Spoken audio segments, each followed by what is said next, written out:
Yeah. So, Andrew, What's up, brother?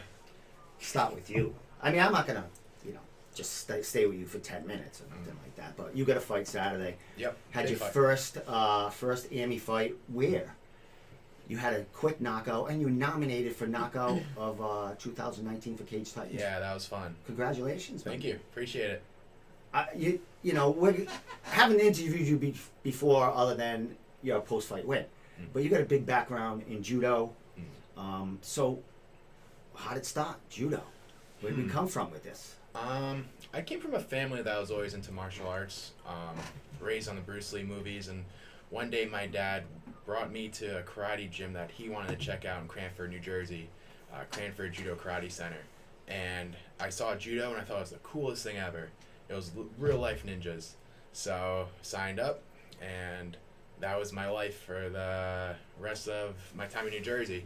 Eventually though, I kind of want to take it a step further, get a little more competitive with it, and I heard about Jimmy Pedro's training center in Wakefield, Massachusetts.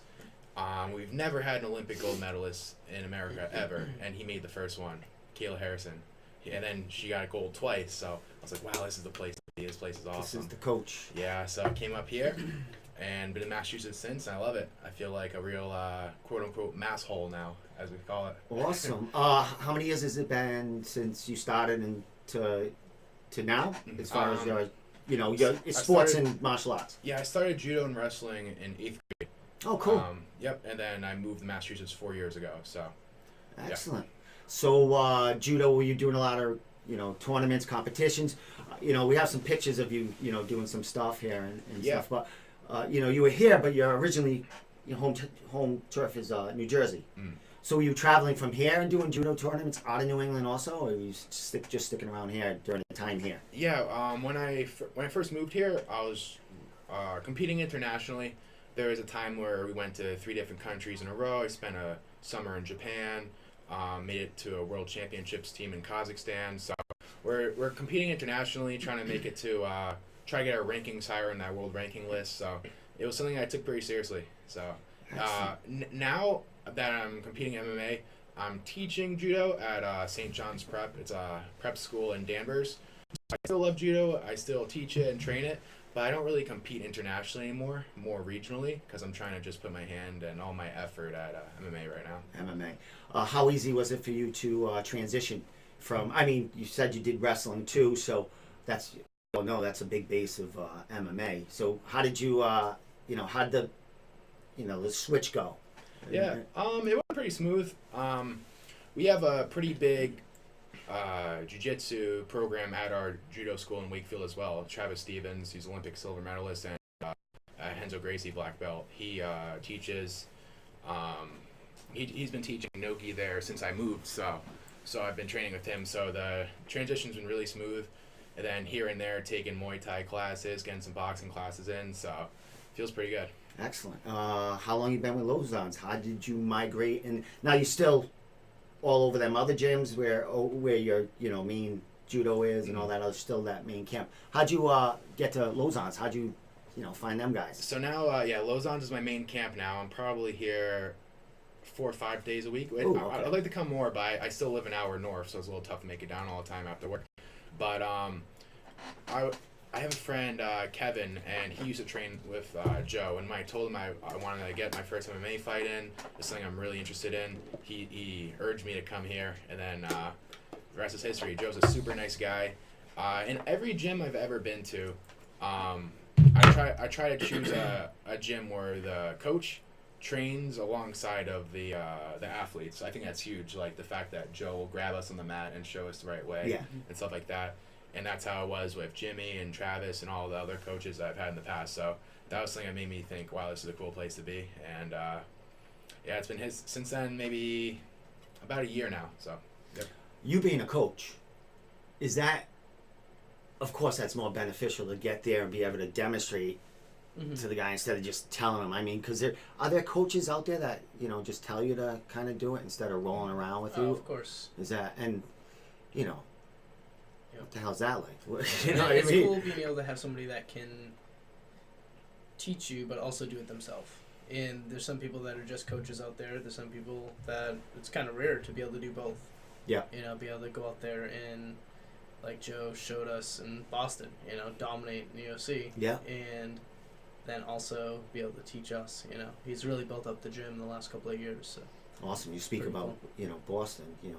You had Joe there, and then you had Randy you know, too, his student there on the same doing the thing, you know, carrying the torch. And here you are, you know, you just had your first amateur fight. Let's get to that. I mean, you've been in competitions, you've been there, you've been in huge tournaments, you know, around doing this. What was the difference getting ready? Not getting ready, it's a whole different sport. Yeah. But as far as the, you know, the excitement and feeling and nerves, fighting MMA than judo. Yeah, it was. I was very nervous. Usually in a judo tournament, unless you make the finals, there's multiple mats going on at the same time, and worst case scenario, you get submitted or you get thrown, and then you try to make it through repert charge or what have you. An MMA fight, everyone's watching you, whether it's online in person. There's only one fight going on at a time, so I was really nervous. And Joe had to calm me down a bit. Like backstage, he's trying to tell me, you know, just relax. You've competed more than anyone else in this room right now. Just relax. So that helped me a lot. But I get really nervous before fights, and I think that helps me though, because it gives me so much energy, trying to get that tunnel vision. So I just have to be careful not to get adrenaline dump though. I don't know if that happens to you guys where you get pretty nervous and then you kind of spike in your energy or not. But I think a big thing not getting there too early. If I get to a fight too early and I have that same kind of energy an hour before the fight, 2 hours before the fight, I'll be toast by the time the fight happens. So. Well, that's why you have, you know, guys like him, you know, the guys that have been through it that kind of tell it, you know, guide you in the back, like you said, Joe there. So walking to that cage, I mean, nerves are there.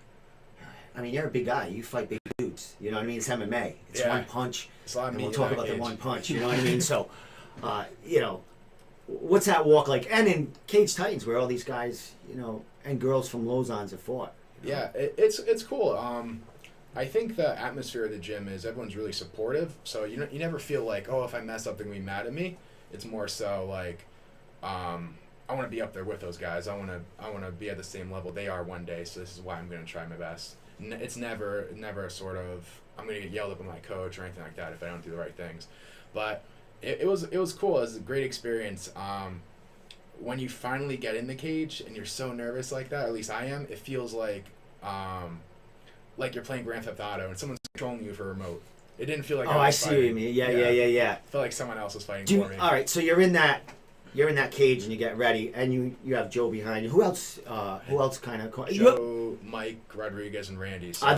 Do they do the corner of like everyone that's on the card that night, or is it maybe We all have another different fight? corners. Oh, so you kind of switch around. Mm-hmm. So what are you feeling when these guys? It's kind of like a 3-man shell around you. You know what I mean? It's like they got you. They're ready.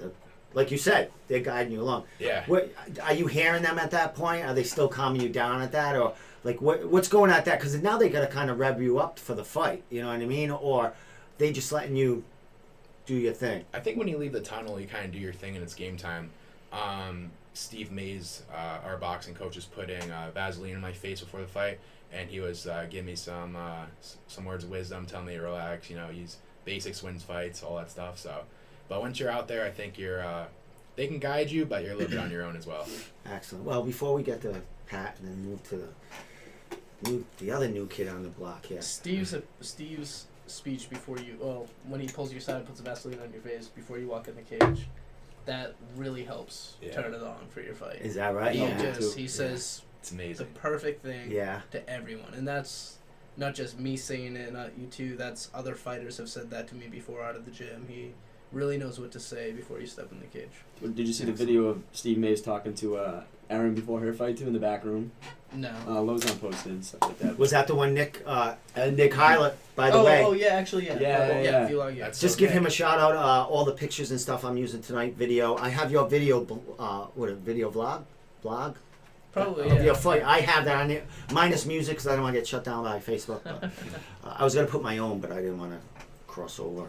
Put that shit on there. I'm only kidding. Did you see that Tom Brady post recently before they lost that last game with the Christopher Walken speech about it's too late to be afraid? The Lions there? Yeah. That was badass. That's what it feels like when Steve's talking to you and you put in this stuff. It's just ready. Yeah. So, What was I gonna ask you before you fight? Oh, the one punch here. So you're in there. You're all this anticipation. I think I got your fight playing right here. Let me see. Oh yeah, we're playing right now.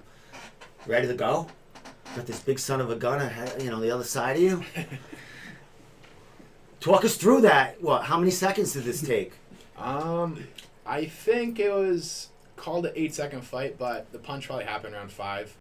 It was interesting because, and Joe even guided me through this. Before each fight, we have some time, or before the card, we have some time to walk around the octagon, feel it out, feel the space you got in there. Because every cage is a little different size-wise. And Joe says, all right, when you touch gloves, I want you to put your chin under your jaw. Like Okay, yeah. Because you never know what's going to happen. So, Yeah. so we practice a bunch of this. We walking out, touching gloves, we chin down. So, lo and behold, fight starts. I go before touching gloves. He says, yeah, we're touching gloves. And I said, are you sure you're touching gloves? He says, yeah, we're touching gloves. I go out there, touch gloves. He starts raining down punches. And so you were supposed to do this when you went out Yeah, there? that way my chin's not just down there. So, got a little bit, sucker punch a little bit, but it was okay. We came to the clinch, threw a knee, made some space with that knee, then just threw a quick check. It was more of a check hook than a real heel pivoted full hook. It looked like you tapped him, honestly. Yeah, I didn't. Yeah, feel it was the just recoil on it. you hit him in Right in the that temple. sweet spot right there. Yeah, and then So it was pretty awesome. Then landed in. He fell. I jumped into side control. Then next thing I felt was the ref on my back, and I was like, oh, "That's it." Wow, like I didn't feel like it was that hard. So. everyone else was saying the same thing. Yeah. Like with that, and cheering and going. What's going through your mind at that point? Like, did you want another fight at that? Did you want him to get up so you can do it again? No, I was happy. I'm like, I did not make a fool of myself. I felt like my last 6 months of training was worth something. Like I didn't just show up for no reason. Yeah. Like I felt great. And as a kid, and when you do good in sports, did you have that feeling like you made people proud? Your gym. It's like, everyone, Yeah. your parents, your friends, family, everything like that. Like what? It's a high. You can. I mean, I never fought in a cage and had that. But playing baseball, hitting a home run as a kid. I mean, that on your back from something that Yeah, for you sure. accomplished is like head buzzing. Yeah. How many days after the fight did it take you for that to, or did they knock it out of you like 3 days later when you had to go back? Joe made sure to, and Mike as well made sure to make it that didn't get to my head because I think a big problem is a grappler or a striker. They might win, like a grappler might win with lucky knockout, and all of a sudden think they're the man with their hands. No one can stand up with them, and now they forgot what brought them to the dance. So Mike always says, "Remember what brought you to the dance, man. Like, don't forget." So.